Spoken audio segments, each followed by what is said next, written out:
हरिहर सुदनय्य स्वामिये ओम स्वामिये सनातनं सुधामयं सदा सुदीप्तलोचनं सुमोहनं सुदर्शनं त्रिलोकपालनं स्वामिये सनातनं सुधामयं सदा सुदीप्तलोचनं सुमोहनं सुदर्शनं त्रिलोकपुण्यदर्शनं निन्कळलिन पोन्कळलिन कैवणंगि जन्म पुण्यमरियनं कुलिर्कणं प्रभो स्वामी निन्कडाक्ष कान्ति तेडि काडगंगल ताण्डि ഞങ്ങൾ വരികയാണ് തരിക ദിവ്യ ദർശനം നിന്റെ തങ്ക വിഗ്രഹത്തിൽ അമരു മരളി മലരു പോലെ വിരിയുവാൻ കഴിഞ്ഞിരുന്നുവെങ്കിലോ സ്വാമിയേ ശരണം ശരണം അയ്യനേ ശരണം ശരണം അഭയം നീ ശരണം ശരണം എന്നുമേ സ്വാമിയേ ശരണം ശരണം അയ്യനേ ശരണം ശരണം അഭയം നീ ശരണം ശരണം എന്നുമേ സ്വാമിയേ കരിമലയും അഴുതമേടും കാട്ടുകല്ലും കൂർത്തമുള്ളും കാലുകൾക്കു പരവതാനിയ സ്വാമി വാഴും ആ മലയിൽ ജാതി ഭേദമേതുമില്ല സ്വാമിമാരാണവിടെ സകലരും കലിയുഗയാക ഭൂവിൽ കതിരണിഞ്ഞ ഭാവുകം മാമല മേലെ വിണ്ണിൽ വന്നുദിച്ച താരസ്വാമി ശരണപഥങ്ങളിലെ പ്രണവ ദിവ്യ മന്ത്രണം ജീവിതരാത്രിയിലെ സുഹൃത സൂര്യ സുസ്മിതം നിൻകടലിന പൊൻകടലിന കൈവണങ്ങി ജന്മപുണ്യമറിയണം കുളിർക്കണം പ്രഭോ സ്വാമി നിൻകടാക്ഷ കാന്തി തേടി കാടകങ്ങൾ താണ്ടി ഞങ്ങൾ വരികയാണ് തരിക ദിവ്യ ദർശനം നിന്റെ തങ്ക വിഗ്രഹത്തിൽ അമരു മരളി മലരു പോലെ വിരിയുവാൻ കഴിഞ്ഞിരുന്നുവെങ്കിലോ സ്വാമിയേ ശരണം ശരണം അയ്യനേ ശരണം ശരണം അഭയം നീ ശരണം ശരണം എന്നുമേ സ്വാമിയേ ശരണം ശരണം അയ്യനേ ശരണം ശരണം അഭയം നീ ശരണം ശരണം എന്നുമേ സ്വാമിയേ ശരണം ശരണം അയ്യനേ ശരണം ശരണം അഭയം നീ ശരണം ശരണം എന്നുമേ जब संसार में चारों तरफ सुख और समृद्धि फैली थी, एक राक्षस ने जन्म लिया जिसका नाम महिषासुर था। ओम ब्रह्मदेवाय नमः। ओम ब्रह्मदेवाय नमः नमः। महिषासुर की अखंड तपस्या से खुश होकर ब्रह्मा जी ने उसे एक वरदान दिया कि तुम्हें इस संसार में कोई नहीं मार सकता, यहाँ तक कि भगवान भी नहीं। अब महिषासुर ने पूरी दुनिया को जीत लिया था और वो एक क्रूर दुष्ट बन गया।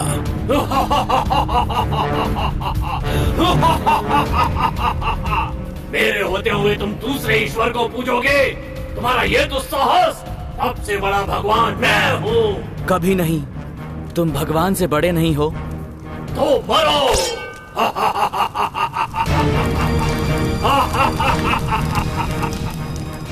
देवता भी जानते थे कि महिषासुर स्वर्ग को भी नहीं छोड़ेगा। ब्रह्मा ने उसे इतनी शक्ति दे दी है जितनी कि देवताओं के पास भी नहीं थी। तभी नारद जी प्रकट हुए और देवताओं को सुझाव दिया। नारायण नारायण, 33 कोटि देवताओं की शक्ति को एकत्रित कर एक महाशक्ति का सृजन करो। केवल वो देवी ही महिषासुर का विनाश कर पाएगी और इस ब्रह्मांड को बचा पाएगी। देव नारायण नारायण। देवताओं ने नारद जी का सुझाव माना और सभी देवता घोर तपस्या में लीन हो गए और ब्रह्मा जी ने उन्हें आशीर्वाद दिया।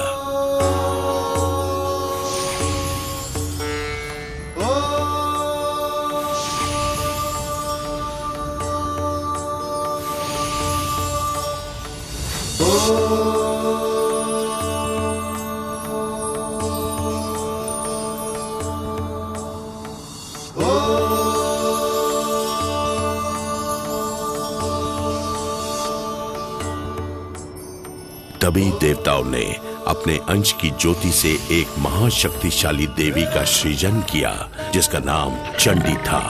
और वो शक्ति की देवी चंडी इस ब्रह्मांड को बचाने के लिए जन्मी थी। वो ही महिषासुर का काल थी।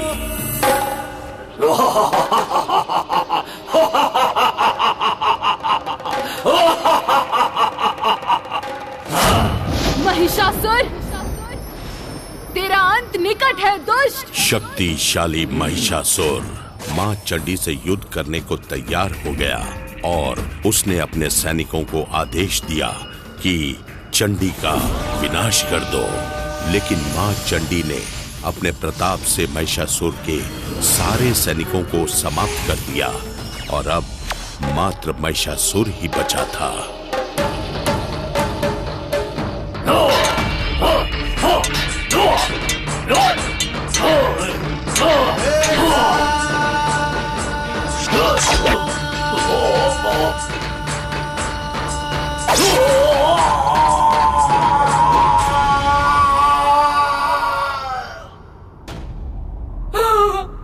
भ्राताश्री, मेरे भ्राता का वध करके किसने अपनी मृत्यु को आमंत्रित किया है, उसका सर्वनाश निश्चित है। मैं शपथ लेती हूँ, मैं शपथ लेती हूँ।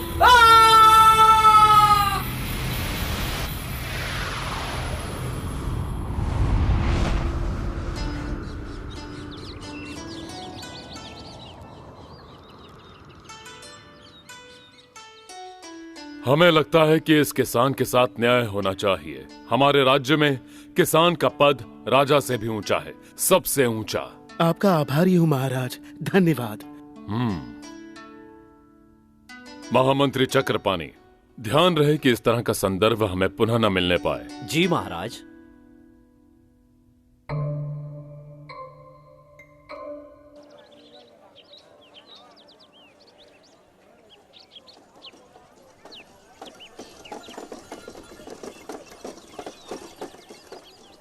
मित्रों, मैंने अपने महाराज जैसा उदार और दयालु राजा आज तक नहीं देखा है। सच कहा। जब हमारे राजा पांड्या के पूर्वज मदुराई से चोला पांड्या युद्ध के दौरान लोगों को बचाने आए थे, तो तब वो यहाँ एक शरणार्थी की तरह रहे थे। कोई नहीं जानता था कि वो पंडलम की रक्षा अपने राज्य से भी अधिक करेंगे।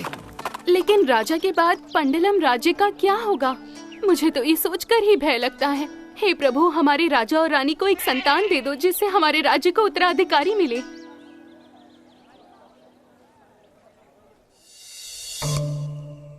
वैद्य जी, जैसे जैसे दिन बीतते जा रहे हैं हमारी योजनाएं विफल होती जा रही है। धैर्य रखिए महामंत्री। क्षमा चाहता हूँ महाराज। आप मुझे सिखाएंगे वैद्य जी?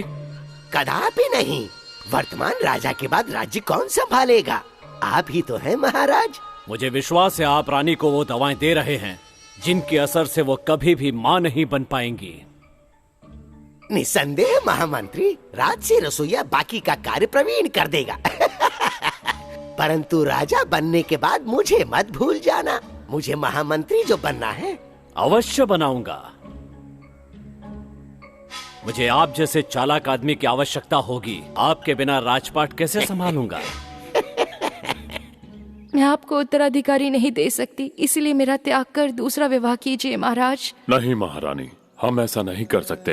आपके बाद पंडलम पर कौन राज करेगा महाराज? मुझे इस बात की चिंता हो रही है कि मेरे कारण यहाँ के लोग और यहाँ का साम्राज्य अनाथ रह जाएगा महाराज। नहीं महारानी, ईश्वर इतने कठोर नहीं। हम प्रार्थना कर रहे हैं कि हमें एक संतान हो। ईश्वर अपने सच्चे भक्तों को कभी नहीं भूलता महारानी।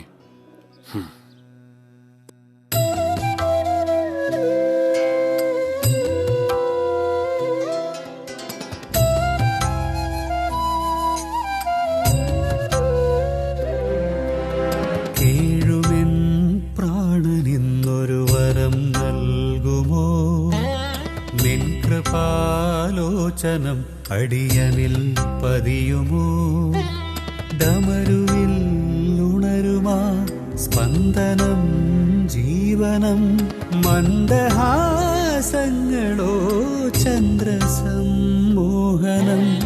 ഈ മണൽ താരയിൽ പൂവിതൾ വിതറുമോ? പൂവിതൾ കുഞ്ഞുകാൽ മുദ്രയായി മാറുമോ? നമോ ശങ്കരം ശങ്കരം ശാശ്വതം. ഓം നമോ ശങ്കരം ശങ്കരം ശാശ്വതം.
ब्रह्मदेव को प्रसन्न कर लिया और भगवान से अवध्य होने का वरदान मांग लिया।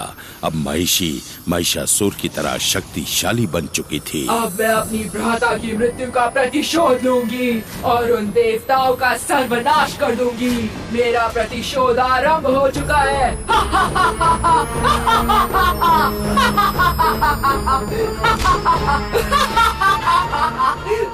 महिषी सारे देवताओं से ज्यादा शक्तिशाली बन गई थी। उसने पूरी दुनिया पर विजय प्राप्त कर ली और चारों तरफ हाहाकार मच गई।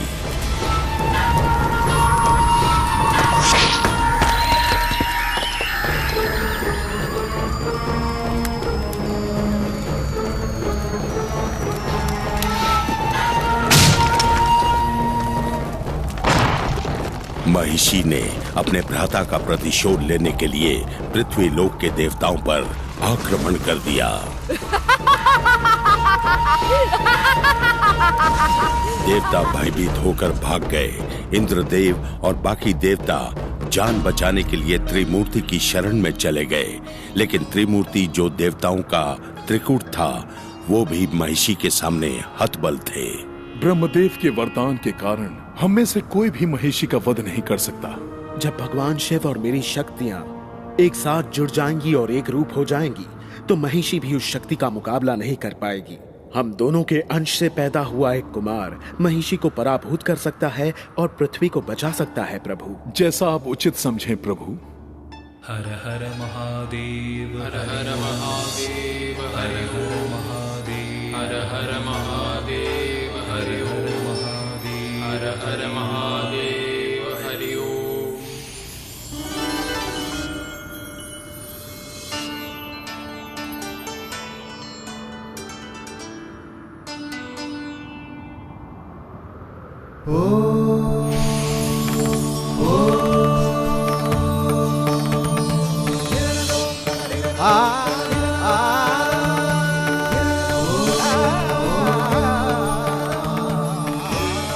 और फिर सबसे तेजस्वी और शक्तिशाली अय्यप्पन का जन्म हुआ।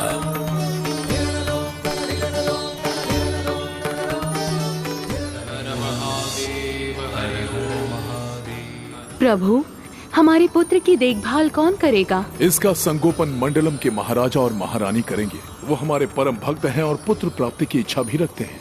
वे इसका संगोपन करेंगे। हमारा दिव्य पुत्र एक राजकुमार होगा।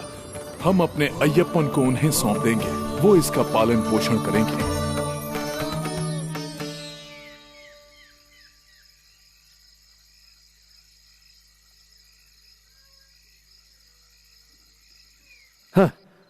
अब हमें राजा को मारकर सत्ता हथिया लेनी चाहिए। ये आप क्या कह रहे हैं? अभी सही समय नहीं आया है। अब मैं और प्रतीक्षा नहीं कर सकता। यदि आपने किसी भी तरह की शीघ्रता की तो पंडलम की जनता हमें स्वीकार नहीं करेगी।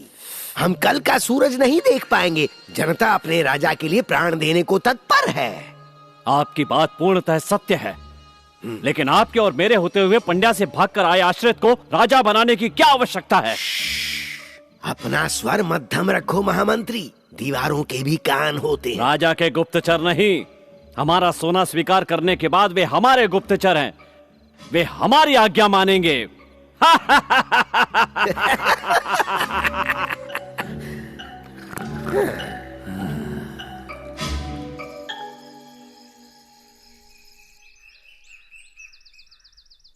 महामंत्री चक्रपाणी, कल रात तुम कहाँ थे?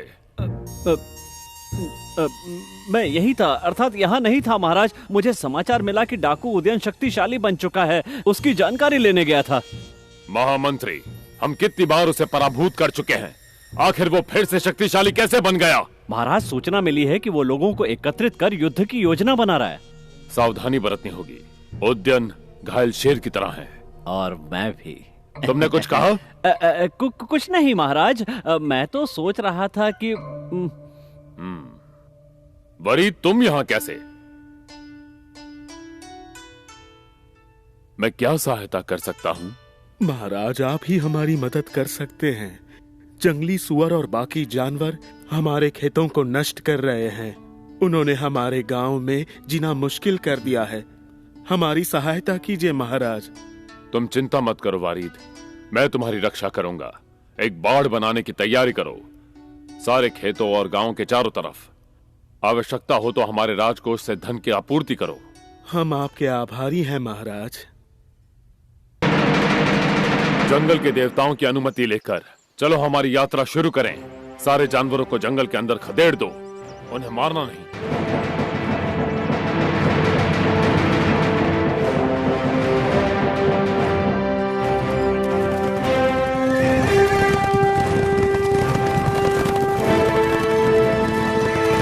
उनका पीछा करो, जल्दी करो, उन्हें चोट मत पहुंचाना।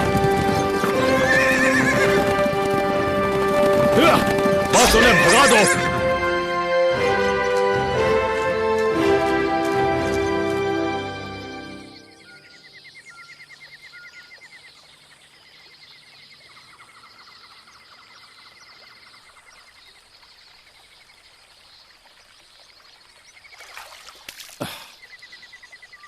इतनी भाग दौड़ के बाद अब हम पंबा नदी के किनारे विश्राम करेंगे।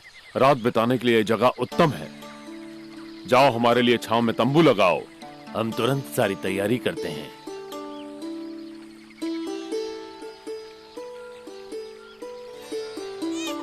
हाँ? बच्चे की आवाज।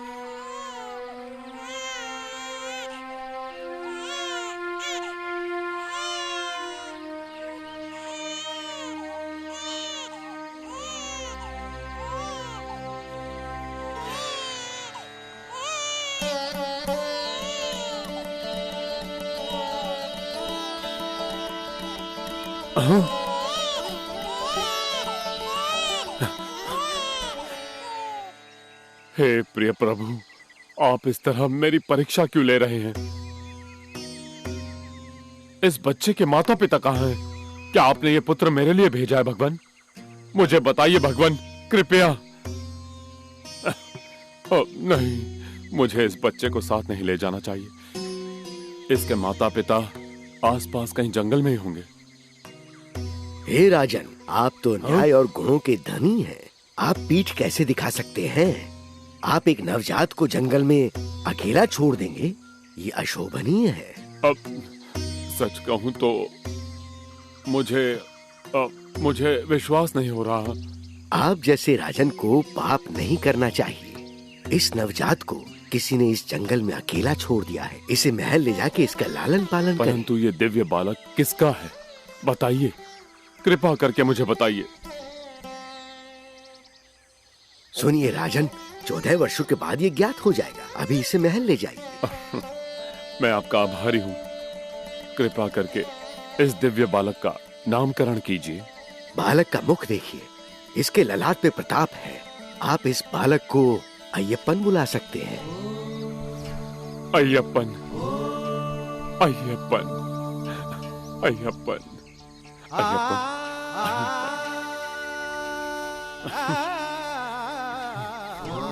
शंभु महादेव, ये आपकी ही माया है। आपने मुझे पुत्र प्रदान कर ही दिया। हे भगवान, मैं आजीवन आपकी आराधना करता रहूंगा।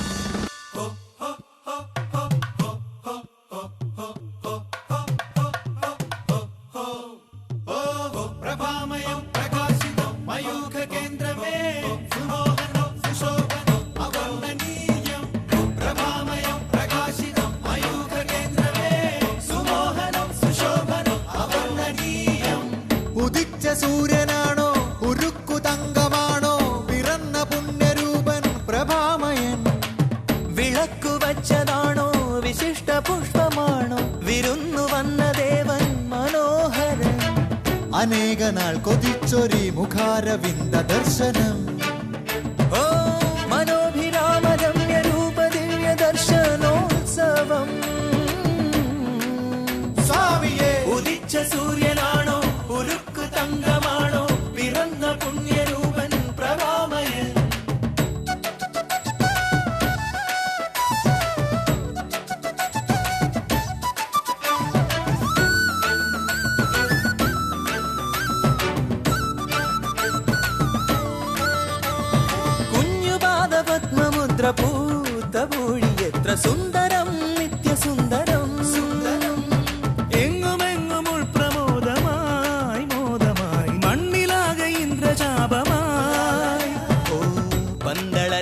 ಮಖಿಲಮೊರು ನಿರ್ವೃದಿ ಚೂಡಿ ಮುಕುಳಿತ ಹೃದಯ ಮಖಿಲಮೊರು ಕಾಗಳಿ ಪಾಡಿ ಪಂದಳ ರಾಜ್ಯ ಮಖಿಲಮೊರು ನಿರ್ವೃದಿ ಚೂಡಿ ಮುಗುಳಿದ ಹೃದಯ ಮಖಿಲಮೊರು ಕಾಗಳಿ ಪಾಡಿ ಉದಿಚ್ಚ ಸೂರ್ಯನಾಣೋ ಉರುಕ್ಕು ತಂಗಮಾಣೋ ಬಿರನ್ನ ಪುಣ್ಯ ರೂಪನು ಪ್ರಭಾಮಯ ಪ್ರಭಾಮಯಂ ಪ್ರಭಾಮಯಂ ಪ್ರಕಾಶಿತಂ ಮಯೂಖ ವೇತ್ರಮೇ ಸುಮೋಹನಂ ಸುಶೋಭನಂ ಅಮರ್ಮಣೀಯಂ ಪ್ರಭಾಮಯಂ ಪ್ರಕಾಶಿತಂ ಮಯೂಖ ವೇತ್ರಮೇ ಸುಮೋಹನಂ ಸುಶೋಭನಂ ಅಮರ್ಮಣೀಯಂ ಪ್ರಭಾಮಯಂ ಪ್ರಕಾಶಿತಂ ಮಯೂಖ ವೇತ್ರಮೇ ಸುಮೋಹನಂ ಸುಶೋಭನಂ ಅಮರ್ಮಣೀಯಂ। हमारे सपने और योजनाएं सब धूल में मिल गए हैं वैद्य। वो जंगली बालक सबका प्रिय बन गया है। आप निश्चिंत रहिए महामंत्री, शीघ्र ही रास्ता निकल आएगा। तुम यहाँ से भागने का प्रस्ताव दे रहे हो? ऐसी बातें ना करें, इस राज्य पर आपको राज करना है। थोड़ा धीरज रखिए महामंत्री। इसका मेरे पास एक उपाय है।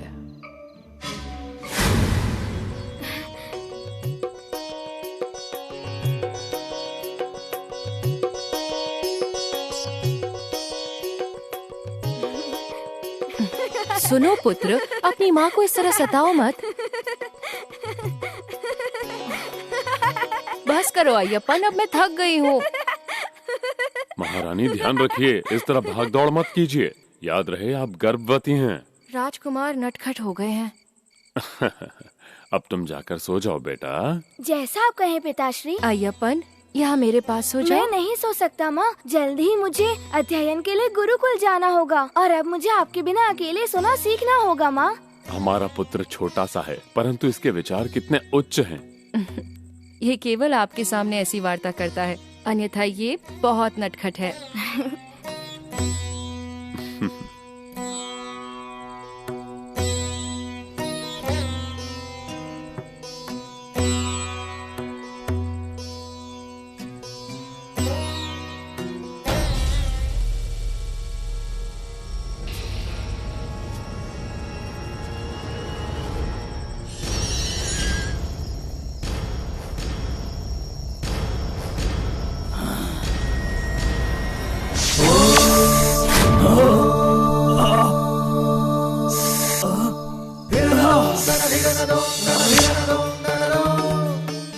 तुम एक छोटे से जंगली बालक को नहीं मार पाए, तुम्हें तो मेरी योजना विफल हो रही है।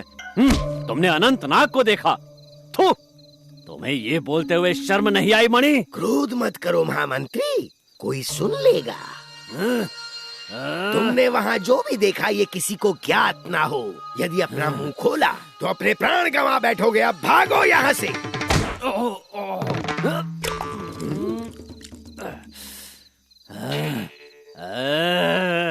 मुझे लगता है कि वो चमत्कारी बालक है, उसके पास चमत्कारी शक्ति है। तुम्हें क्या लगता है वैद्य?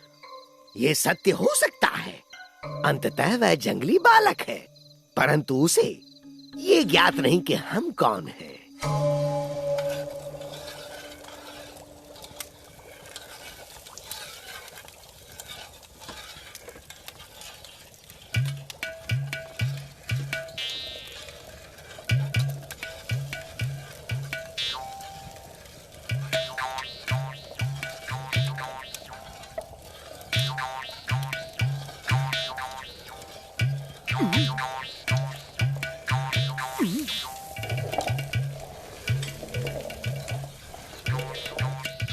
सुनो तिरुमणि, यहाँ आओ। तुम कैसे आए? तुम तो मुझे भूल ही गए जब से तुमने वो गुप्त दवाई रानी को देना बंद करने को कहा था। शिकायतें, हमेशा रोना धोना। मैं तुम्हें कैसे भूल सकता हूँ? एक तुम ही तो हो जिस पे मुझे विश्वास है। अब मैं बताता हूँ मैं यहाँ क्यों आया। ये लो, बस इसकी कुछ बूंदे तुम्हें उस जंगली लड़के अय्यप्पन की खीर में मिलानी होंगी। क्या? नहीं नहीं नहीं नहीं नहीं, यदि अय्यप्पन की बात है तो मैं कभी ये औषधि भोजन में नहीं मिलाऊंगा।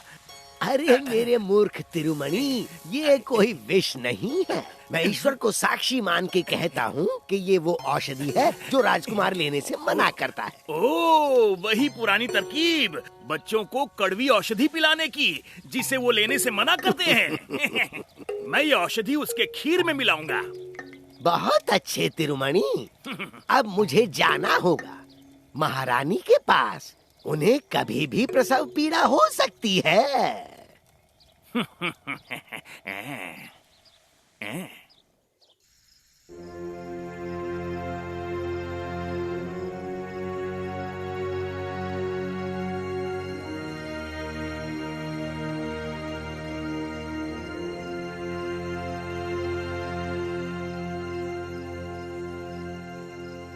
महाराज, राजकुमार हुआ है।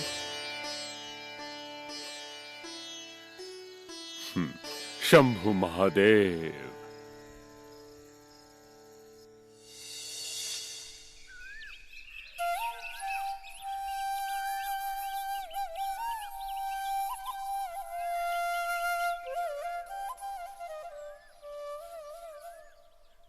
अय्यप्पन, तुम्हारे भ्राता के जन्म के पश्चात तुम सदैव भोजन करना भूल जाते हो। देखे ना, ये कितना सुंदर है माँ।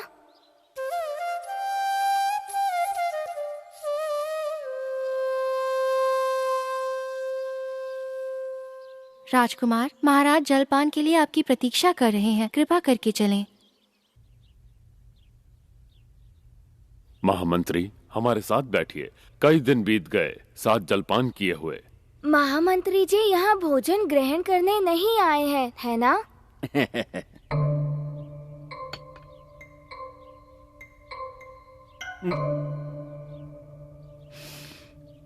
पिताश्री, क्या मैं ये खीर पी सकता हूँ? अवश्य पियो।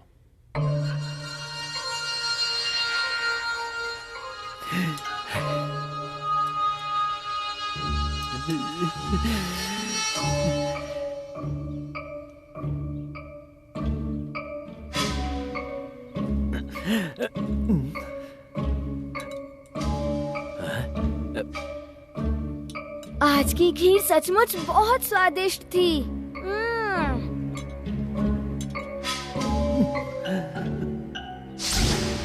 क्या विष का कोई प्रभाव नहीं हुआ? परंतु वो तो जगत का सबसे तीव्र विष है महामंत्री। उसकी एक बूंद 10 हाथियों को मार सकती है, वो भी एक पल में। मैंने कहा था ना कि वो बालक चमत्कारी है। उसे मारने के लिए हमें काली विद्या का प्रयोग करना होगा।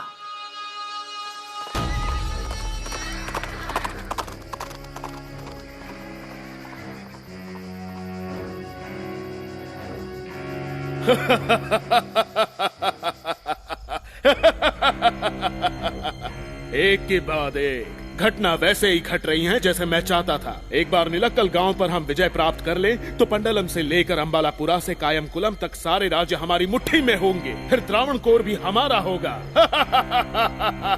और सरदार, हमारे गुप्तचरों ने पंडलम राज्य के कुछ शक्तिशाली लोगों से मित्रता कर ली है। पंडलम पर आक्रमण करने की जल्दबाजी मत करना। पहले निलक्कल, फिर रानी और कोनी। एक बार ये राज्य हमारे अधीन हो जाएं, तो पंडलम जीतना आसान होगा। मैं खुद पंडलम के राजा की नाक काट कर कांच की पेटी में संभाल कर रखूंगा। पंडलम के लोगों का मानना है कि निलक्कल के लोगों की शक्ति निलक्कल के मंदिर में है। हमें पहले उस मंदिर को ध्वस्त करना होगा। वह देवता उन्हें शक्ति प्रदान करते हैं। कौन सी शक्ति? हमारी सेना की योजना पिछली बार ध्वस्त हुई, बस इतनी सी बात। उस मंदिर या वहाँ के भगवान में कोई शक्ति नहीं है, झूठ है। देखिए सरदार, हमें केवल आपकी आज्ञा चाहिए उस मंदिर को धूल में मिलाने के लिए। अगर आपकी आज्ञा है तो हम उस मंदिर को ध्वस्त कर देंगे। यदि हमारे सैनिक यही चाहते हैं तो आज रात ही आक्रमण करो, परंतु सावधान रहना। जैसा आप कहें सरदार।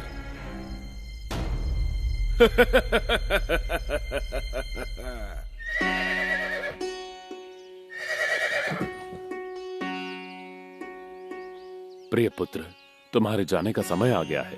गुरुकुल पहुंचते ही पूरी एकाग्रता से अध्ययन करना। मैं पूर्ण एकाग्रता से ज्ञान अर्जित करूंगा। मुझे जो सिखाएंगे वो सब आत्मसात करूंगा। परंतु पुत्र, क्या है? मुझे बताओ। यदि मेरा अनुज राजा राजा और माताश्री यूं ही रोते रहे तो मैं यहाँ से नहीं जा पाऊंगा पिताश्री।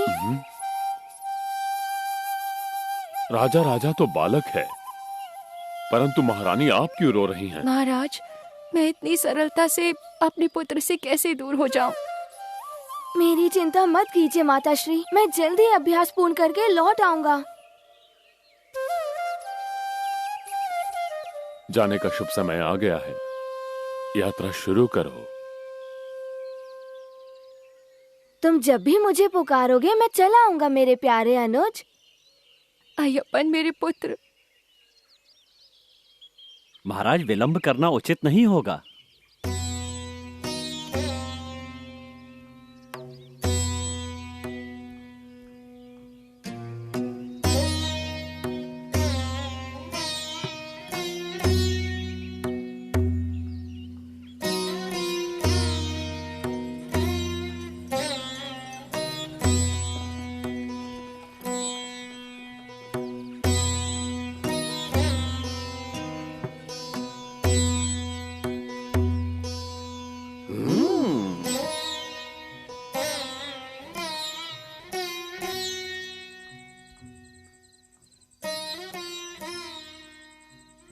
महाराज, आप संध्या प्रार्थना में उपस्थित क्यों नहीं थे? अय्यप्पन के जाने के बाद सब कुछ सुना सुना लग रहा है। मुझे उसकी बहुत याद आ रही है। पूरे साम्राज्य और मुझे भी ऐसा ही प्रतीत हो रहा है। महाराज, अय्यप्पन के आगमन के पश्चात हमारे जीवन में कई विशेष बातें घटी हैं। हमें संतान प्राप्त हुआ, हमें लूटने या हमसे युद्ध करने उदयन लौट कर नहीं आया। खेत खलियानों में फसल फल फूल रही है, बीमारी और दरिद्रता नष्ट हो गई। हर तरफ केवल सुख शांति और समृद्धि का वास है। हमारा पुत्र भगवान हरिहर का वरदान है, परंतु महारानी मैं अपने पुत्र के बिना नहीं जी सकता।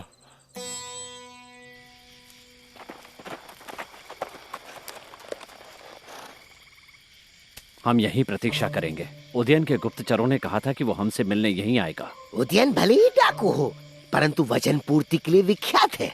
उदयन हमें अपना एक व्यक्ति देगा जो काली विद्या में माहिर होगा। वो उस बालक को सरलता से मार देगा अपनी शक्तियों से, और इस बार हम नहीं हारेंगे। अरे ये तो यक्षिणी है, रक्त पीने वाली जंगल की आत्मा। भागो!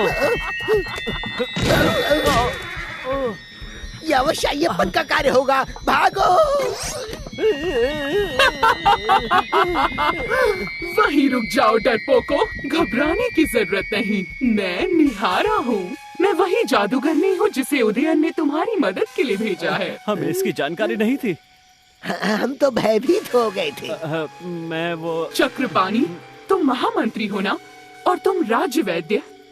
तुम दोनों गधों पर बैठकर यहाँ क्यों आए हो? ओ बेचारे, तुम्हारे महल में घोड़े नहीं है क्या? महल में अनेकों घोड़े हैं, पर ये सुंदर अरबी घोड़े हैं। ऐसा क्या?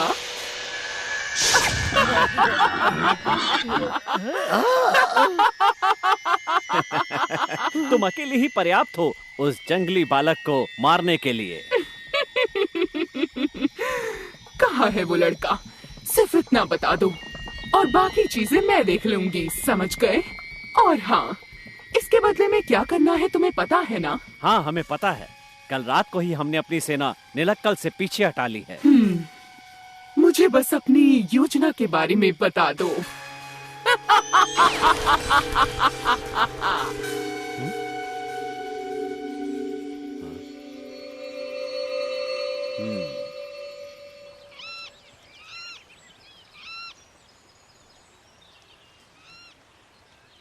अय्यप्पन, आज से तुम्हारा अध्ययन प्रारंभ हो रहा है। राजकुमार, तुम्हारे लिए विशेष आसन की व्यवस्था की गई है। आसन ग्रहण करो। गुरुजी, मेरे साथ अन्य बच्चों जैसा ही बर्ताव कीजिए। और हाँ, मैं भी यहीं निवास करूँगा, साधारण बच्चों की तरह। क्षमा चाहता हूँ गुरुजी, यदि आपको ठेस पहुँची हो। जैसी तुम्हारी इच्छा राजकुमार।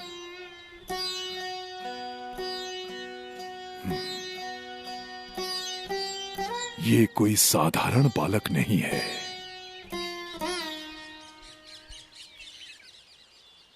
गुरुजी ने हमें जंगल से चंदन की लकड़ियाँ लाने को कहा है,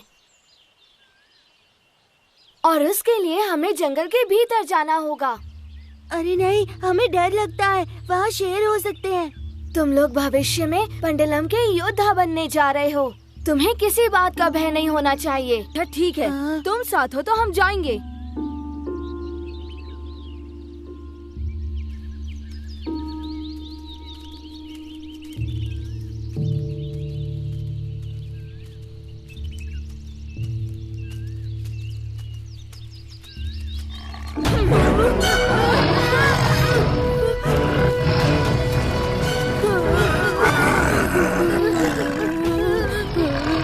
पीछे हट जाओ।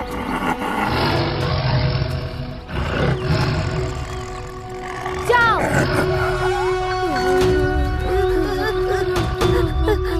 भयभीत मत होना। जानवर बहुत आज्ञाकारी होते हैं। मैंने कहा जाओ तो वो चले गए।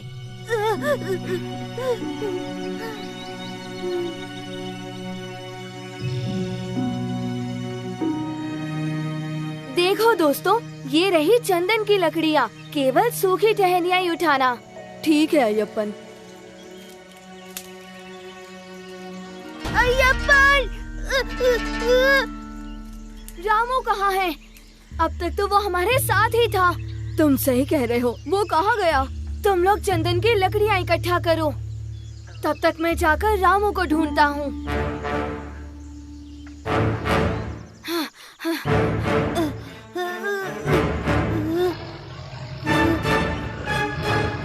अय्यप्पन, बचाओ मुझे!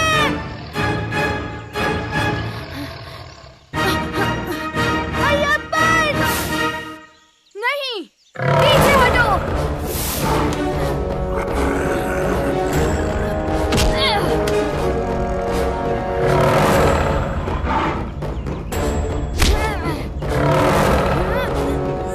तुम ऐसे नहीं मानोगे।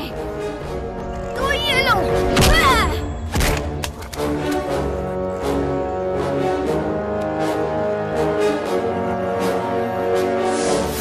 तुम्हारी हिम्मत कैसे हुई? तुम नहीं जानते मैं कौन हूँ। अब इसे रोक कर दिखाओ।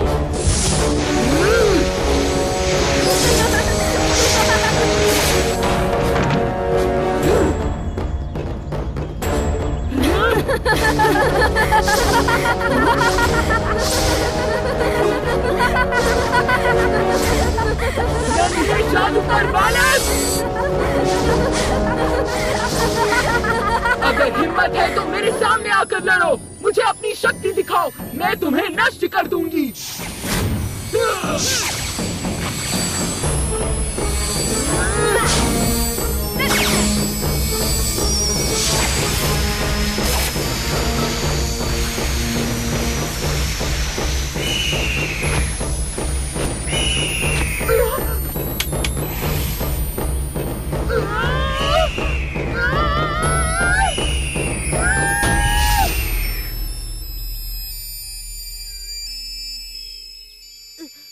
रामू, क्या हुआ था? नेत्र खोलो। बड़ा सा शेर। कौन सा शेर? तुम्हें शेर दिखा? चलो हम यहाँ से चलते हैं। हमारे दोस्तों ने लकड़ियाँ इकट्ठी कर ली होंगी। यह क्या हुआ था? शेर कहाँ है? तुम मेरे साथ चलो, मैं तुम्हें सब समझाता हूँ। महामंत्री, हमारे पुत्र ने 18 पुराण पूरे कर लिए और उपनिषद भी। इतने कम समय में? ये तो असंभव है। हाँ महामंत्री, गुरुदेव ने लिखा है अय्यप्पन को सिखाना ऐसे व्यक्ति की सहायता करने जैसा था जो सर्व ज्ञाता हो। ये लीजिए, स्वयं पढ़ लीजिए। ये सब उस चमत्कारी औषधि का प्रभाव है जो मैं राजकुमार को प्रतिदिन दिया करता था। अय्यप्पन का धनुर्विद्या का अध्ययन कल से प्रारंभ होगा। कल रात यहाँ एक चमत्कार हुआ था। जब मैं सो रहा था तब मुझे अय्यप्पन का सपना आया। उसके बाद? मैं गहरी नींद में था। जब मैं थोड़ी देर बाद उठा, मेरे भैया मेरे सामने ही खड़े थे। उन्होंने पहले मुझे चादर उड़ाई और फिर बत्तियां बुझाकर वो गायब हो गए।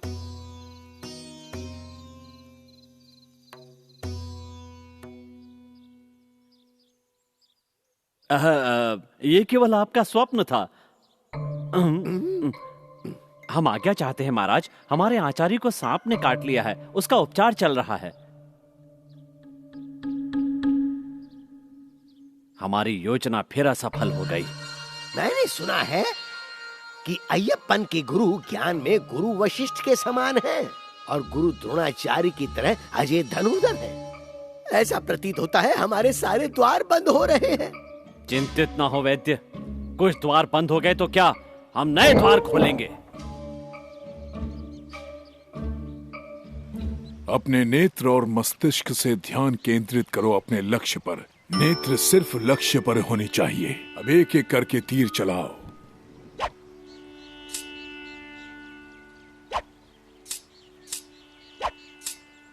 अय्यप्पन, पंछी की नेत्र को लक्ष्य बनाओ और अपने लक्ष्य से भटकना मत। जैसी आपकी आज्ञा गुरुदेव।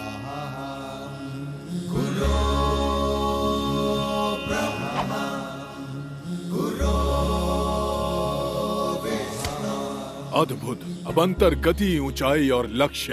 ഗഗനപഥങ്ങളിലുരുകി വിളങ്ങും മിന്നൽ പിണറൊളിയോ, അലറിയണഞ്ഞൊരു കാറ്റിലുയർന്നു കുതിക്കും കടലലയോ, മിഴിച്ചിമ്മിടാതെ പദമൂന്നിടാതെ രണഭൂവിലീ വിധം ഇളകിയാടും ഈ ദേവബാലകൻ രുദ്രനാഗമോ. അടവികളിൽ നിന്നിടവപ്പാതിയിലൊഴുകിയ പുഴ പോലെ, ആയുധമേന്തിയ തരുണൻ താണ്ഡവ ശിവരൂപം പോലെ, കരവാളുമേന്തിയ വനസ്ത്രവേഗനായി സൂര്യനാളമായി പടരും ഇവിടെ നിന്നുതിരും അഗ്നിയോ താരകങ്ങളോ.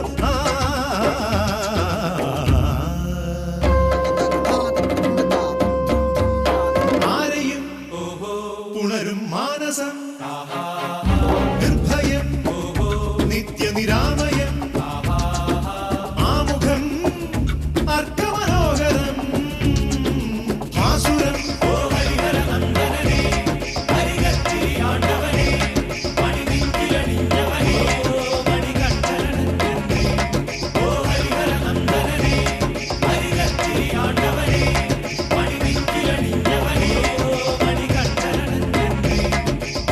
ഹരിഹര ചൈതന്യം എന്നെന്നും അവനിൽ വസിക്കുന്നു, ദേവഗണെന്നും എന്നെന്നും ഭാവുകമരുളുന്നു.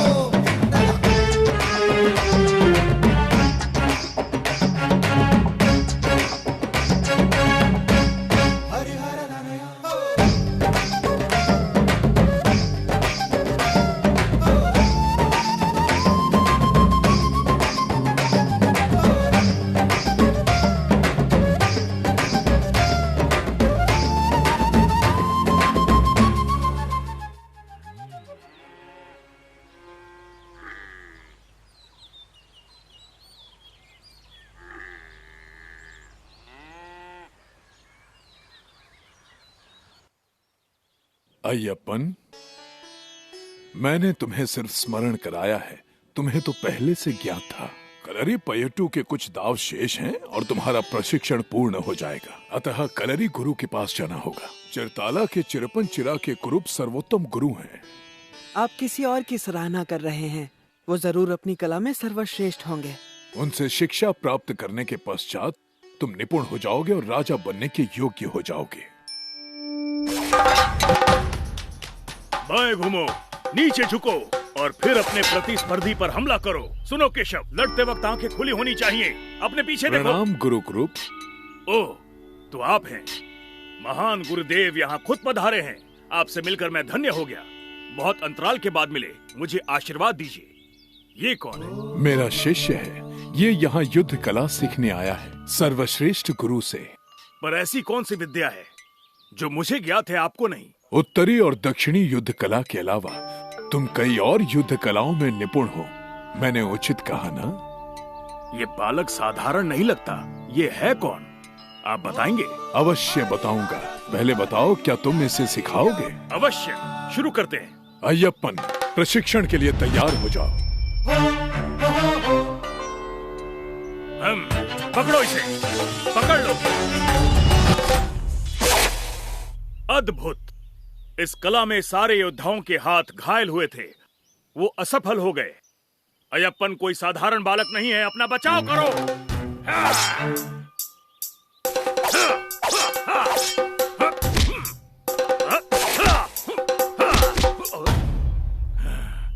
आक्रमण करो।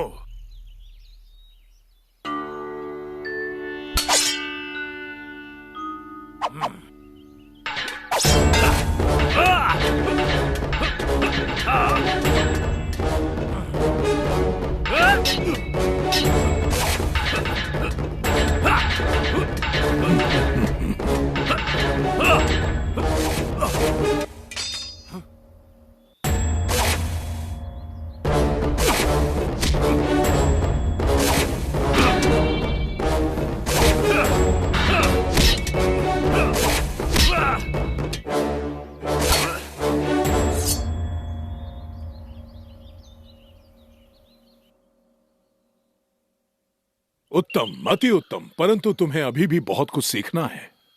क्षमा करना, मैंने छलावे से पराभूत किया। आज तक मेरा सामना कभी तुम्हारे जैसे महान योद्धा के साथ नहीं हुआ था। मैं तुम्हें घायल करने के लिए क्षमा चाहता हूँ। तुम हो कौन? अय्यप्पन, पंडलम से हूँ। अय्यप्पन, पंडलम का होने वाला राजा। राजकुमार, मुझे क्षमा कीजिए। गुरु अपने शिष्य से क्षमा मांग रहा है। कृपा करके मुझे इस पातक का दोषी मत बनाइए। युद्ध का हर दांव पेच सीखना तुम्हारे लिए आवश्यक है, दूसरों के प्रति नहीं, किंतु शत्रु के हर वार का प्रति उत्तर देने के लिए। अय्यप्पन ने ये कला आत्मसात कर ली है कुरूप। अब तुम अय्यप्पन का प्रशिक्षण पूरा करो। मैं भाग्यशाली हूँ कि मुझे ये मिला। मेरी युद्धशाला भी धन्य हुई तुम जैसा शिष्य पाकर। इसे मर्म रणनीति नोकु मर्म सिखाओ। इस युद्ध कला में तुम निपुण हो। ये तो ईश्वर और आपकी कृपा है।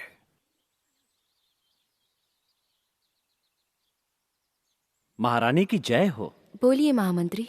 मैं आपसे एक वार्ता करने आया हूँ। आप मुझसे क्या वार्ता करना चाहते हैं? आपको तो सब ज्ञात है। ये सत्य है, लेकिन मेरे प्रश्न का उत्तर केवल आप ही दे सकती हैं महारानी।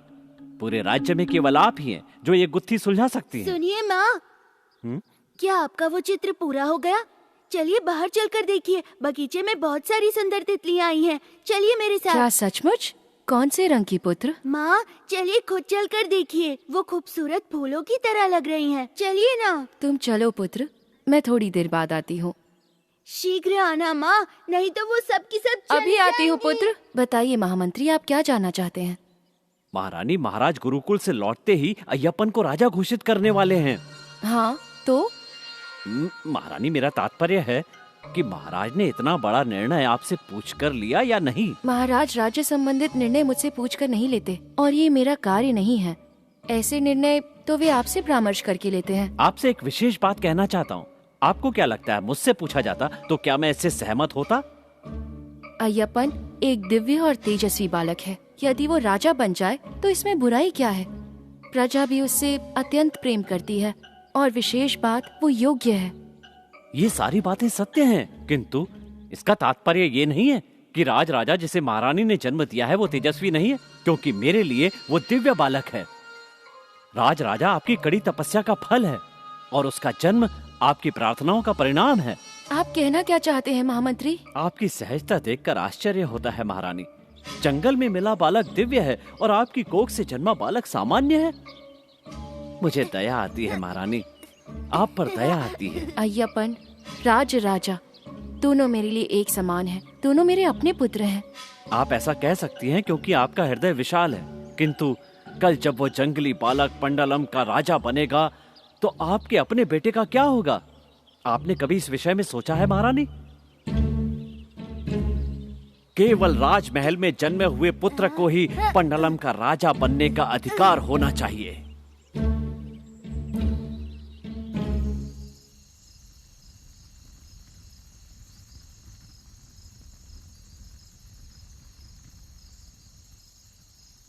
गुरुजी, आपके द्वारा दी गई शिक्षा पूर्ण हो चुकी है। कृपया बताएं, मैं आपको गुरु दक्षिणा में क्या भेंट दूं? प्रिय शिष्य, मुझे तुमसे कोई दक्षिणा नहीं चाहिए। तुम्हें शिक्षा प्रदान करके मेरा जीवन धन्य हो गया। परंतु गुरुजी, आपके मुख पर खुशी नहीं दिख रही है, और फिर गुरु शिष्य का रिश्ता तो सदियों के लिए होता है ना? मुझे लगता है आपको कोई चिंता सता रही है। तुम मस्तिष्क पढ़ सकते हो, तुम्हें सब पता है। प्रतीत हो रहा है आप अपने पुत्र को लेकर चिंतित है। निश्चय ही राजकुमार, ये जलते दिए नहीं देख सकता, ये हमारी बातें नहीं सुन सकता, ये स्वयं बोल नहीं सकता, ये ईश्वर का नाम नहीं ले सकता। गुरुनाथा, मेरे पास आओ। आओ, देखो तुम्हारे पिता कितने चिंतित है।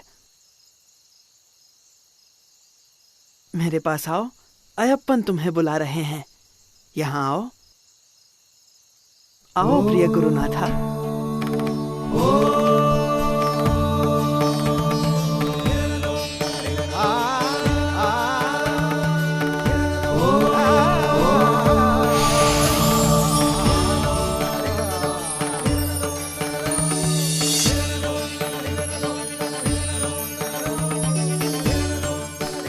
गुरुनाथा, अपनी आंखें खोलो और इन्हें देखो।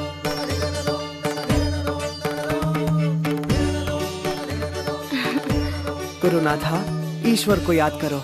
स्वामी अयप्पा, स्वामी अयप्पा। स्वामी अयप्पा, स्वामी अयप्पा। हे प्रभु, मुझे अपने नेत्रों पर विश्वास नहीं हो रहा। तुमने इसे पुनर्जन्म दिया है और मेरी पीड़ा दूर कर दिया। ये पर तुमने मुझे सब कुछ दे दिया राजकुमार। गुरुदेव, इंसान कितना भी महान क्यों ना हो, वो हमेशा अपने गुरु से छोटा होता है। ये सब आपकी शिक्षा और आशीर्वाद का असर है। अय्यप्पन। स्वामी शरणम अय्यप्पन। स्वामी शरणम अय्यप्पन।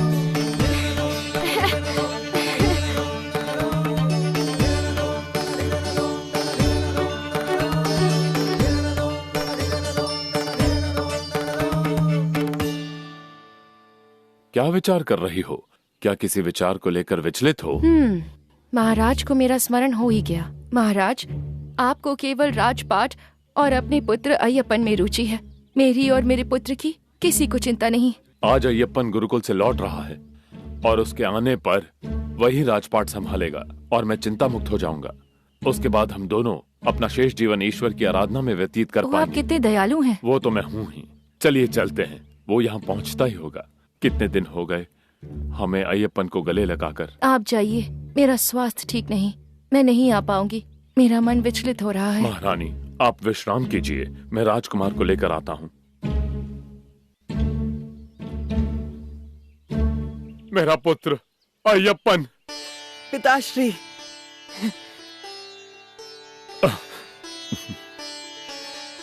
अंततः राजकुमार गुरुकुल से लौटकर आ गए। आपको ऐसी उम्मीद नहीं थी, है ना? अरे नहीं, सूचना मिल जाती तो आपके स्वागत की तैयारी करके रखते। महाराज, हमारी मदद कीजिए। महाराज, मदद कीजिए, मदद कीजिए। महाराज, महाराज। ओह, ये क्या? ये मंदिर के हाथी शंकरन का महावत है ना? जी महाराज। मदद कीजिए महाराज। क्या हुआ, मुझे बताओ। मंदिर का हाथी शंकरन मंदिर के परिवेश को नष्ट कर रहा है और हम उसे वश में नहीं कर पा रहे।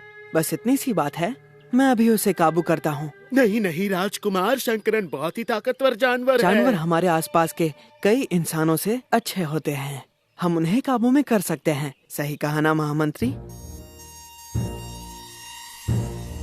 मुझे आज्ञा दीजिए, मैं जल्द ही लौटूंगा। संभल कर रहना राजकुमार।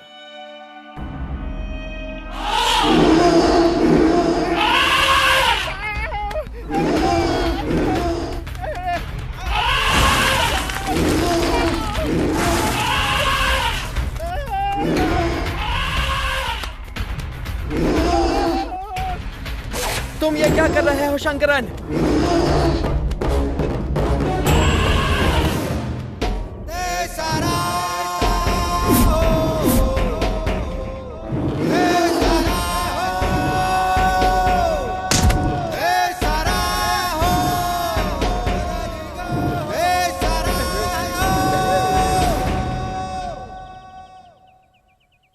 देखो, तुमने यहाँ सबको कितना डरा दिया है। तुम्हें सजा मिलनी चाहिए।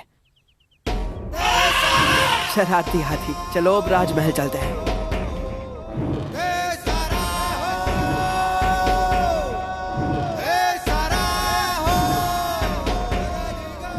राजकुमार अय्यप्पन की जय हो।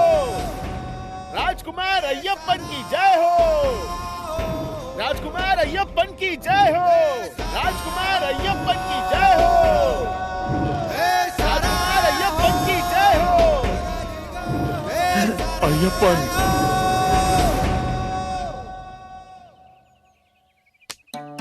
मंदिर के पटाखों ने इसे डरा दिया था, इसलिए ये बेकाबू हो गया और दौड़ने लगा। बस इतनी सी बात थी, है ना शंकरन? देखो, ये भी सहमत है। मैंने कहा था ना युवराज, शंकरन अति शांत हाथी है, इसे बालक भी वश में कर सकते हैं। माताश्री कहाँ है? उनका स्वास्थ्य ठीक नहीं। ओ, तो अंततः तुम्हें मेरा स्मरण हो ही गया। क्षमा चाहता हूँ, आशीर्वाद दीजिए। भैया, आपको ये हाथी कहाँ से मिला? आपके गुरुकुल से? क्या आप इसे मुझे देंगे?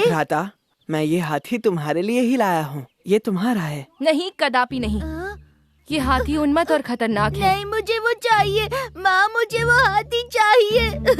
मुझे वो हाथी चाहिए। मैंने तुमसे मना किया ना, अब हट मत करो, चलो मेरे साथ। सुनिए माताश्री, ये हाथी कुछ नहीं करेगा।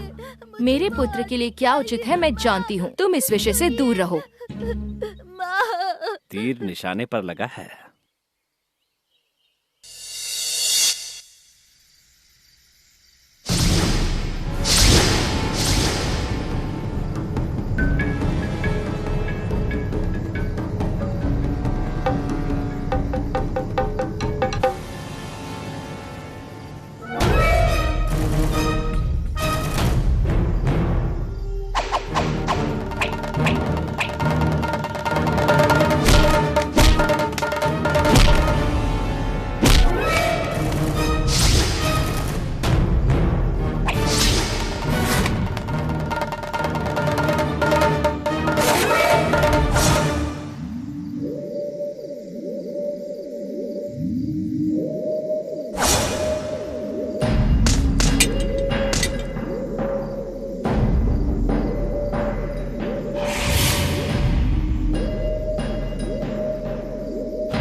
हमारी किस्मत अच्छी थी कि हमने काडा कराली में रुकने का फैसला किया।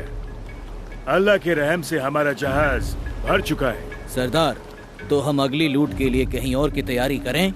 अभी नहीं, हमारे पास जो खजाना है वो जमींदारों ने यहाँ के रहने वाले गरीबों से लूटा है। अब हमें ये खजाना गरीबों में बांटना होगा। हमारे हुक्म की तामील की जाए। जी सरदार। ओह, अशुभ समाचार है। तुर्किस्तान से आए वावर नाम के लुटेरे ने कायम कुलम राज्य में कोहराम मचाया है। ये कैसे हो गया महामंत्री? महाराज, मैंने कोई और ही नाम सुना था, हैले, बब्बर या और कुछ, लेकिन ये समुद्री लुटेरा है। यदि पहले से तुम्हें इसका ज्ञात था तो हमें क्यों नहीं बताया? बताने ही वाला था। कायम कुलम तंबुरन कई पीढ़ियों से हमारा निष्ठावान दोस्त रहा है। पिताश्री, हमें उनकी मदद करनी चाहिए। अगर आप कहें तो मैं इस वावर का सामना करूं? नहीं मेरे पुत्र, तुम ये नहीं कर पाओगे। यह वावर बहुत क्रूर है। एक जवान अनुभवी राजकुमार उसे नहीं हरा पाएगा। मैं बस अपने ज्ञान का प्रयोग करना चाहता हूँ। मुझे सिर्फ आपका आशीर्वाद चाहिए। वावर कोई पागल हाथी नहीं जिसे आप वश में कर लेंगे। आप उसे केले दिखाकर वश में नहीं कर सकते। मुझे आपसे किसी परामर्श की जरूरत नहीं। मेरे महाराज, आज्ञा दीजिए। यदि तुम यही चाहते हो तो अपने साथ सेना लेकर जाओ। मैं अकेले जाऊंगा पिताश्री। उदयन को खबर मिली कि पंडलम से सेना निकली है, तो आप जानते हैं कि इसका परिणाम क्या होगा। मैं जानता हूँ, पर कुछ सैनिक तो अपने साथ लेकर जाओ। अकेले मत जाना पुत्र। पिताश्री, हमें कायम कुलम के तंबुरन को संदेश भेजना चाहिए कि वो चिंता ना करें, और मैं तुरंत निकल रहा हूँ। महारानी, अगर मुझसे पूछे तो उस जंगली बालक में कोई दिव्य शक्ति नहीं है। जब से वो यहाँ आया है निरंतर अनिष्ट समाचार मिल रहे हैं। पहले हाथी शंकरन निरंकुश हो गया, अब एकाएक तुर्किस्तान से समुद्री लुटेरे आ गए। उदयन हमला कर सकता है। कृपा करके कुछ कीजिए। अगर अब भी आप शांत रहीं तो आपको पुत्र के साथ पंडलम छोड़ना होगा। महामंत्री, मैंने उसका पालन पोषण किया है, वो मेरे पुत्र समान है। महारानी, आपको स्मरण है कि उसने राजकुमार को पागल हाथी पुरस्कार स्वरूप दिया था। वो राजा को मारकर मार्ग से हटाना चाहता था। मैं ऐसा नहीं कर सकती। मैंने अपना निर्णय ले लिया है। यदि महाराज को पता चल गया तो आप जानते हैं कि उन्हें कितना दुख होगा। वैद्य, कुछ कहते क्यों नहीं? महारानी को बताओ। ये योजना कोई नहीं जान पाएगा। बताओ, महारानी को बताओ। महारानी, भयभीत मनुष्य कभी विजयी नहीं होता है। यदि वावर ने उसे जाने दिया या अय्यप्पन ने अपनी माया से वावर को पराजित भी कर दिया, तो उसी पल से वह पंडलम का सिर्फ राजपुत्र नहीं होगा, वह उसी पल पंडलम का राजा बन जाएगा। तो समय ना गवाएं, अन्यथा पश्चाताप करना पड़ेगा। ठीक है, मुझे विचार करने का समय दीजिए।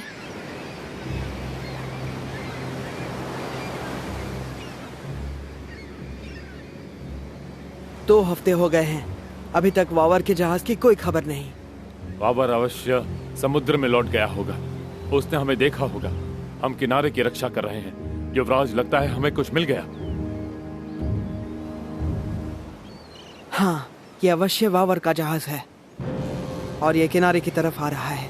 सब तैयार हो जाओ।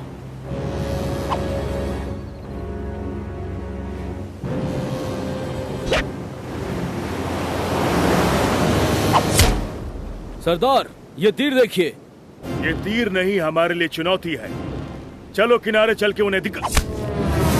वल्ला, आखिर ये जाबाज कौन है? सरदार, चलिए वापस चलें।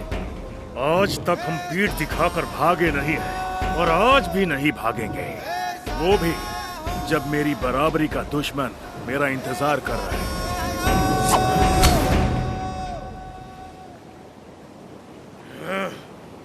छोटी नाव पानी में उतारो, जल्दी करो। अय्यप्पन, अपने तीरों से नौका को डुबा दो।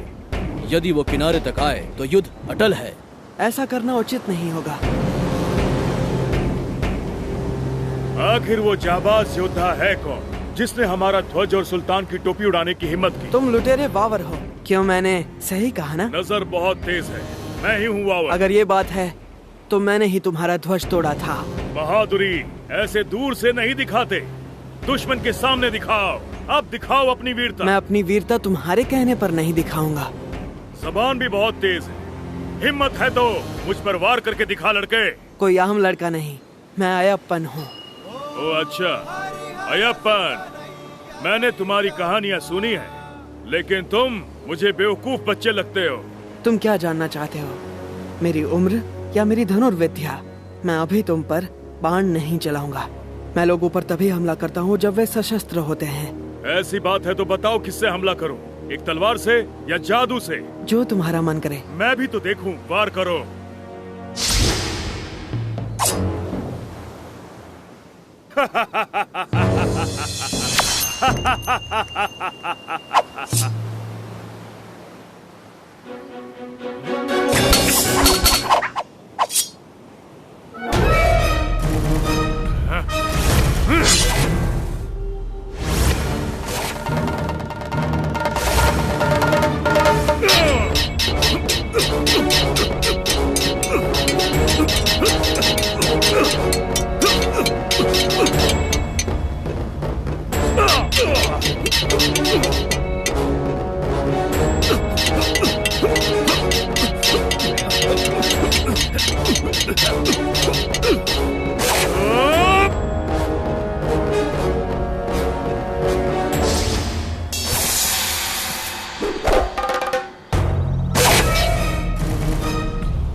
अय्यप्पन, मेरे दोस्त, जंग का कोई ऐसा पैतरा नहीं जो मैंने तुम पर इस्तेमाल ना किया हो, लेकिन तुम सच में बहुत ताकतवर हो। वावर, मैं जानता था तुम एक अच्छे इंसान हो और इसीलिए मैंने तुम्हारे साथ युद्ध किया, वो भी अकेले, अपनी सेना के बिना। मैं समझ गया था तुम में गजब की काबिलियत है, इसीलिए मैंने अपनी सेना को तुमसे दूर रखा, क्योंकि मैं अपनी सेना को कभी भी खतरे में नहीं डालता। अय्यप्पन, ये वावर के लड़ने का तरीका है। ऐसी सोच रखने वाला मनुष्य लुटेरा कैसे हो सकता है? अगर अमीरों से लेकर गरीबों को देना चोरी है, तो बताओ कितने लोग हैं जिनके पास दौलत है और कितने गरीब हैं? तुम्हें फर्क पता चल जाएगा। किसी की संपत्ति छीनने से बेहतर है इंसान को खुद ये समझना चाहिए और संपत्ति का त्याग करना चाहिए। दौलतमंद लोग ऐसा नहीं सोचते हैं, वो तो बस गरीबों को लूटना चाहते हैं और उनकी दौलत से अपनी तिजोरियां भरना चाहते हैं। रात के अंधेरे में लूटने से क्या अमीरों को समझाना ठीक नहीं होगा कि वो अपनी इच्छा से संपत्ति दान करें? इंतजार करते करते तो पूरी दुनिया खत्म हो जाएगी अय्यप्पन। दौलतमंद लोगों के पास सिर्फ एक चीज की कमी होती है, वो है दिल। यदि मैंने तुम्हें ऐसे व्यक्ति से मिलवाया तो? अगर ऐसी बात है तो मैं खुदा की कसम खाता हूँ, मैं अपने साथियों के साथ लोगों को लूटना बंद कर दूंगा। वचन दीजिए। वावर का ईमान ही वावर का खुदा है अय्यप्पन। मेरे लिए खुदा से बढ़कर कुछ नहीं। तत्वमसी। या मेरे खुदा, ये क्या है? ऐसे अल्फाज नहीं सुने। ये शब्द उपनिषदों में लिखा है, कोई नाम नहीं है। इसका मतलब? इसका मतलब है वो तुम हो। महर्षि अरुण ने श्वेत केतु को इस नाम से पुकारा था, तत्वमसि। तुम जो मेरे सामने खड़े हो, तुमने भले ही वचन दिया हो, किंतु तुम गरीबों की मदद नहीं कर रहे हो वावर। एक बात तो मानूंगा, स्वामी अय्यप्पन, आज तुमने मेरी आंखें खोल दी। उठ जाओ मित्र, मैं कोई गुरु नहीं हूँ, केवल एक मित्र हूँ वावर, प्राण प्रिय मित्र। तुम जैसे इंसान को आखिर गुरु मानने में गलत ही क्या है, बताओ? तुम महान हो। मैं अभी तक महान वावर का गुरु बनने लायक नहीं हूँ।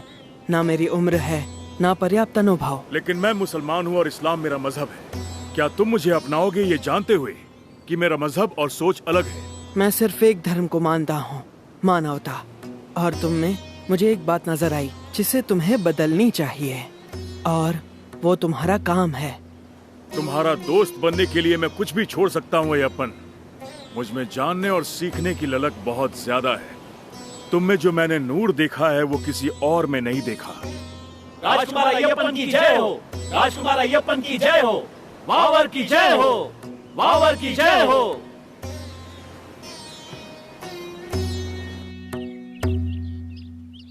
महामंत्री, तुम्हें ये आश्चर्य की बात नहीं लगती कि हमारे गुप्तचरों को आक्रमण की सूचना नहीं? समझा नहीं महाराज, आप क्या बात कर रहे हैं? उद्याना ने सिर्फ निलक्कल प्रदेश नहीं जीता, बल्कि वहाँ सब कुछ तहस नहस कर दिया। अब वहाँ कुछ नहीं बचा। मैंने सोचा नहीं था कि ऐसा होगा। आपको कैसे पता चला महाराज? हमारे राज्य में आज भी कुछ लोग हैं जो अपने राजा के प्रति स्नेह रखते हैं। पहले युवराज को कायमकुलम से लौटने दीजिए, उसके बाद वो उद्यान को संभालेगा और हमारे पूरे राज्य को भी।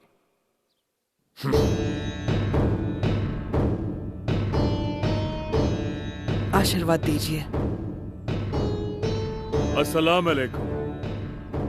ये हैं वावर, अंबालापुरा से कायम कुल्लम तक और मव्वेलिकारा से वेटियार तक, इन्हीं ने सब कुछ लूटा था।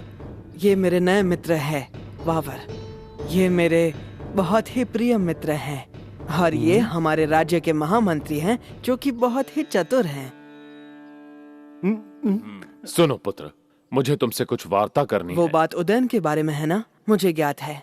और पिताश्री, जहाँ तक राज्य संभालने की बात है, मुझे और समय चाहिए। पुत्र, तुम्हें शीघ्र ही निर्णय लेना होगा। ठीक है पिताश्री।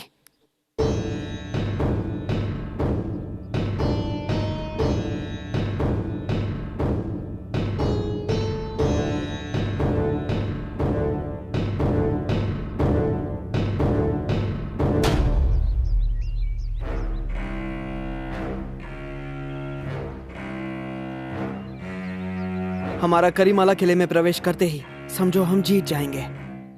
ये युद्ध हमें सिर्फ जीतना नहीं है या उदयन की सेना ध्वस्त करना नहीं है, हमें अपनी राजदेवी की पुनर्स्थापना करनी होगी, और इसलिए तुम में से हर एक को उत्तरदायित्व निभाना होगा। फरीद पोला चुरक्कल के व्यापारी और वावर हमारे साथ होंगे इस युद्ध में हमारी सहायता के लिए।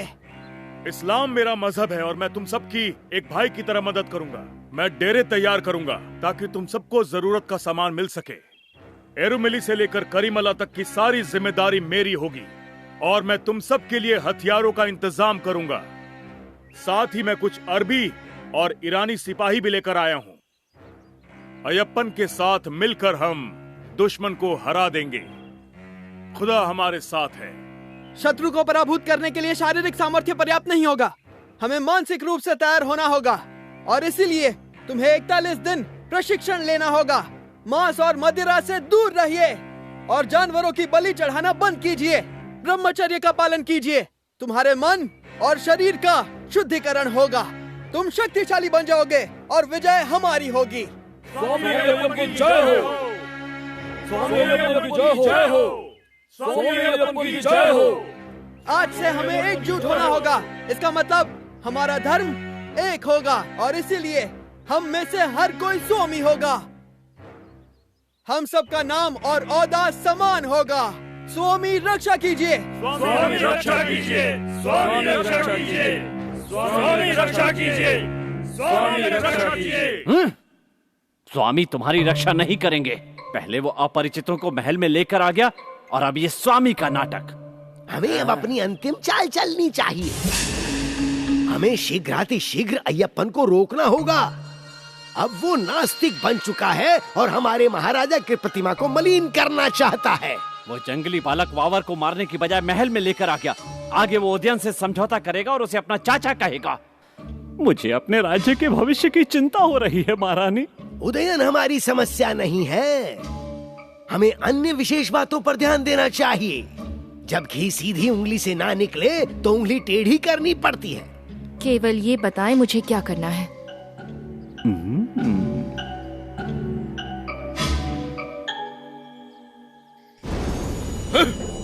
पिछले 1 महीने से पंडलम की सेना हमारे साथ युद्ध करने की तैयारी कर रही है और हमें इस बात की भनक तक नहीं। पंडलम में हमारे गुप्तचर मवेलिकारा और रानी ने अब तक हमें इस बात की जानकारी क्यों नहीं दी? वावर के लोगों ने हमारे जितने गुप्तचर थे उन सबको पकड़ लिए हैं सरदार। अय्यप्पन की सेना कभी भी आक्रमण कर सकती है। मैं शपथ लेता हूँ कि किसी को भी जीवित नहीं छोड़ूंगा, कि हार निश्चित है। हमने जंगल के हर पेड़ पर अपना एक आदमी बिठाया है जो वहाँ छुप कर बैठा है और अय्यप्पन की सेना पर आक्रमण कर देगा। किसी पर दया मत करना। उदयन के साथ युद्ध उनकी अंतिम युद्ध होगी। हम उन्हें पराजित करेंगे।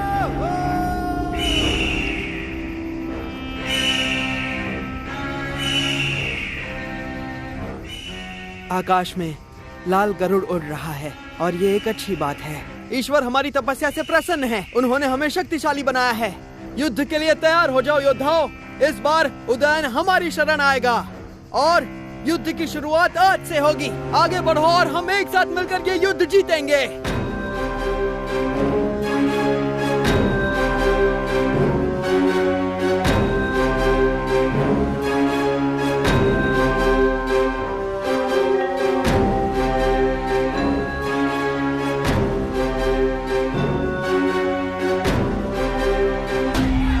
हमला करो।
उदयन, क्या अब तुम निष्पाप लोगों की जान लेना बंद करोगे और आज से पंडलम के कानून का पालन करोगे?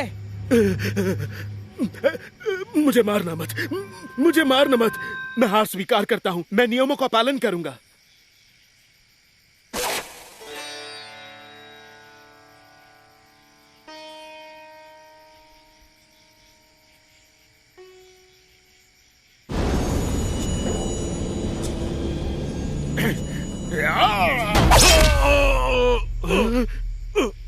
तुम्हारी इतनी हिम्मत! धोखेबाज! स्वामी, इसकी सजा मैं दूंगा इसे। मैंने अपनी पूरी जिंदगी बिना वजह के खून बहाया है। आज लड़ने का सही मौका मिला है।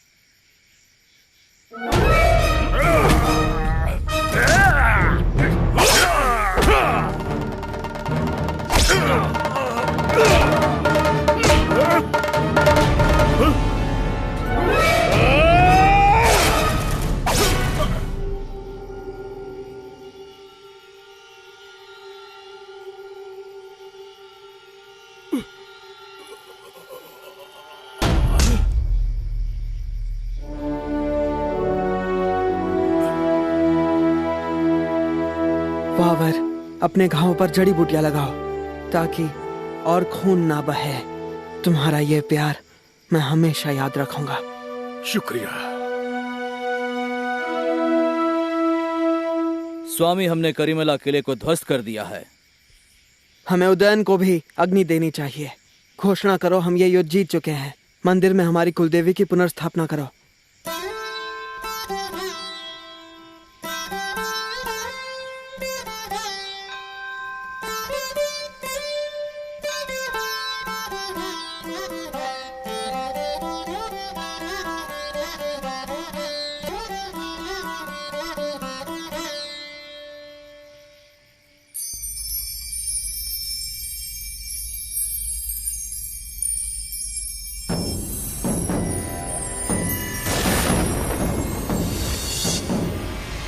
नारायण नारायण नारायण नारायण।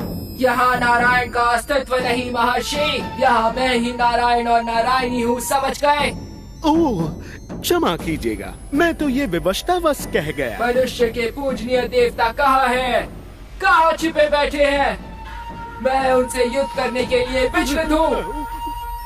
आपसे लड़ने की क्षमता किसमें है महान महिषी? आपने तो तीनों लोग को पराजय किया है, कोई नहीं लड़ेगा। नारायण ये सत्य है। परंतु मैंने कुछ सुना है। क्या सुना तुमने? क्या देवता मुझ पर आक्रमण करने वाले हैं? नहीं नहीं नहीं नहीं, मैंने सुना है कि पृथ्वी लोक से कोई आपको ललकार रहा है, और जो आपको ललकार रहा है वो आपको शबरी जंगल में ही मिलेगा। चुनौती?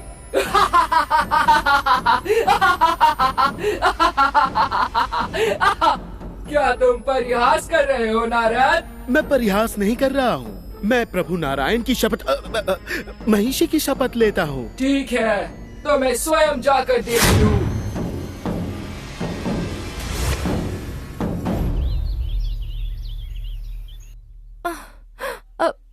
अब मेरी मृत्यु निश्चित है। हे प्रभु, मेरी रक्षा करें।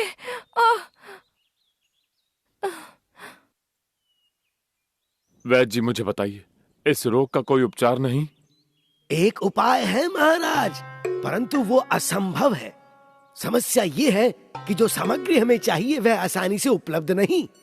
जो सामग्री चाहिए हमें बताइए, हम स्वयं लेकर आएंगे। महाराज, हमें शेरनी का दूध चाहिए, अल्प मात्रा ही पर्याप्त होगी। उस दूध में भस्म मिलाकर चूर्ण के साथ सेवन करने से यह रोग ठीक हो सकता है। शेरनी का दूध? ये कैसी औषधि है? शेरनी का दूध? आप भयभीत हो गए युवराज? शेरनी का दूध, वो भी ताजा निकला हुआ। पहले कभी इस दवाई के बारे में नहीं सुना। ये इस विकट रोग की अनसुनी औषधि है, कृपया मुझे अन्यथा ना लें। आपने इतने साल धनुर्विद्या, वेद और उपनिषदों का अभ्यास किया है, परंतु मैंने आयुर्वेद का। यदि आप अपनी माँ से प्रेम करते हैं तो जाइए और वैद्य जी पर शंका न करते हुए दूध लेकर आइए। हमारे पास अधिक समय नहीं है युवराज। हाँ, यदि और विलंब हुआ तो औषधि का प्रभाव नहीं होगा। चिंता ना करें, मैं शीघ्र ही दूध ले आऊंगा। वावर या सेना के अधिकारियों को अपने साथ ले जाओ। नहीं पिताश्री, उन्हें विश्राम करने दीजिए। और वैसे भी यदि ज्यादा लोग साथ होंगे तो उद्देश्य सफल नहीं होगा, है ना महामंत्री? जी युवराज, शेरनी भयभीत होकर भाग सकती है। सुनिए वैद्य, बाकी सामग्रियों का प्रबंध कीजिए, मैं शीघ्र ही लौटूंगा।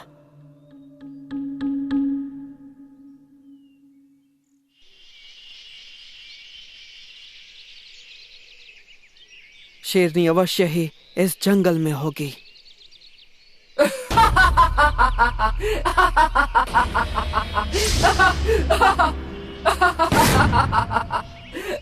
कौन हो तुम?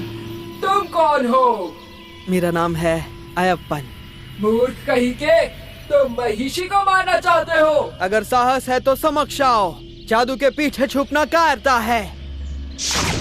तुम्हारा साहस कैसे हुआ यहाँ आकर देवलोक की रानी को कायर कहने का?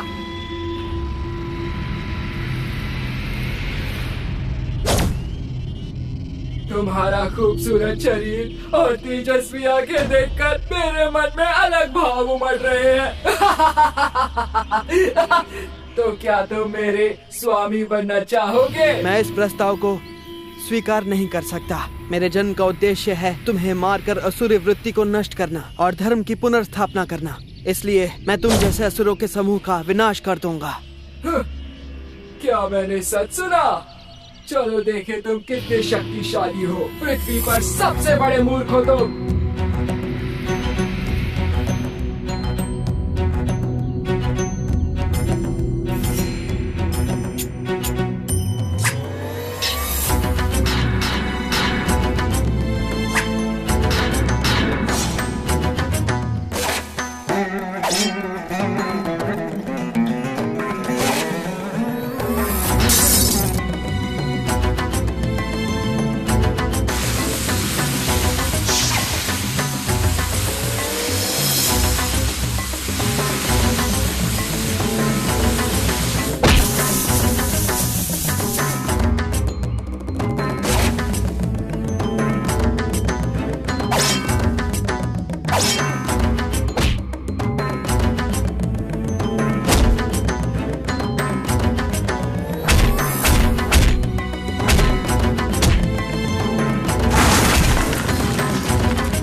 प्रिय देव, आपकी कृपा से मुझे इन बंधनों से मुक्ति मिली है। मेरे प्रभु, मुझे अपनी देवी के रूप में स्वीकार करें। हे प्रिय देवी, तुम मेरा ही अंग हो।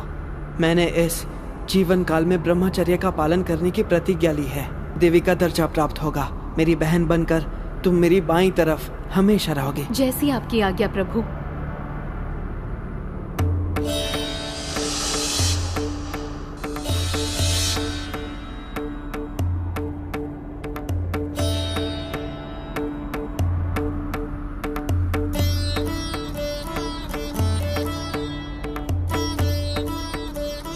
मेरे पुत्र, तुमने अपना अवतार कार्य पूर्ण कर लिया।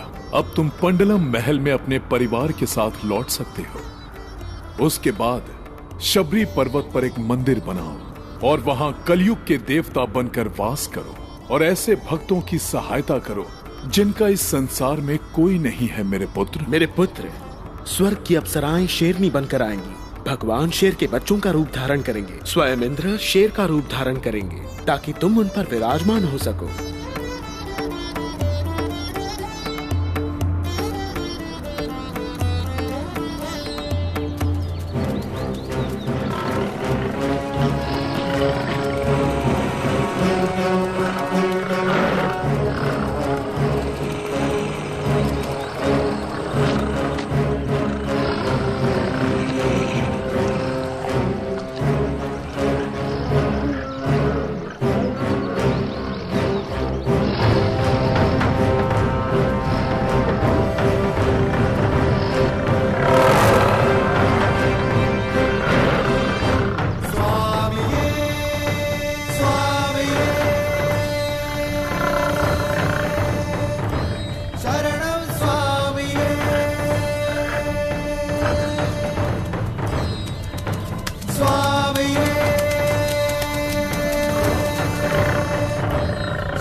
रक्षा करो। रक्षा करो। स्वामी अय्यप्पन की जय हो।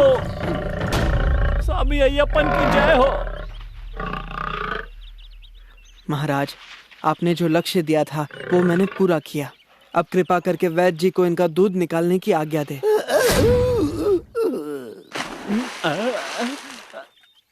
हे ईश्वर, अब मुझे स्मरण है वर्षों पहले पंबा नदी के किनारे जो मुझे कहा गया था, आप स्वयं ईश्वर का अवतार हैं। हम सबको क्षमा कीजिए और पंडलम के सिंहासन को स्वीकार कीजिए। कल रात ही महारानी का स्वास्थ्य ठीक हो गया। आपके जंगल में जाने के पश्चात हमारे महामंत्री और वैद्य ने रानी के कान भरे थे। उन्होंने जानबूझकर आपके साथ षड्यंत्र रचा था। कृपया शेरों को वापस भेजिए और मुझे क्षमा कीजिए। क्षमा मत मांगिए। जो कुछ हुआ वो ईश्वर की इच्छा थी, इनकी नहीं, और इस वजह से इनसे वो पाप हो गए जो ये करना नहीं चाहते थे। हे ईश्वर, आपकी इच्छा मेरे लिए आदेश है। अपना राजपाट और देश सही वक्त पर मेरे प्रिय भ्राता राज राजा के हाथों सौंप। मेरा अवतार कार्य अब पूरा हो गया है।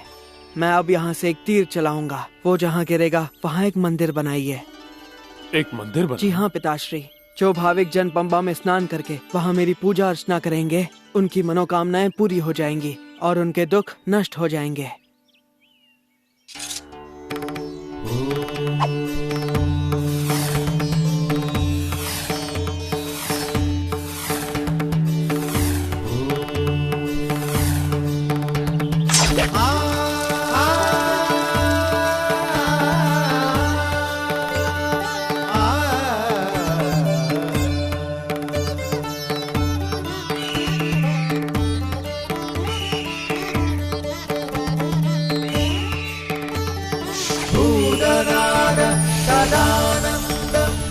सर्वभूत दयापरा रक्ष रक्ष महाबाहो शास्त्रे स्तुभ्यं नमो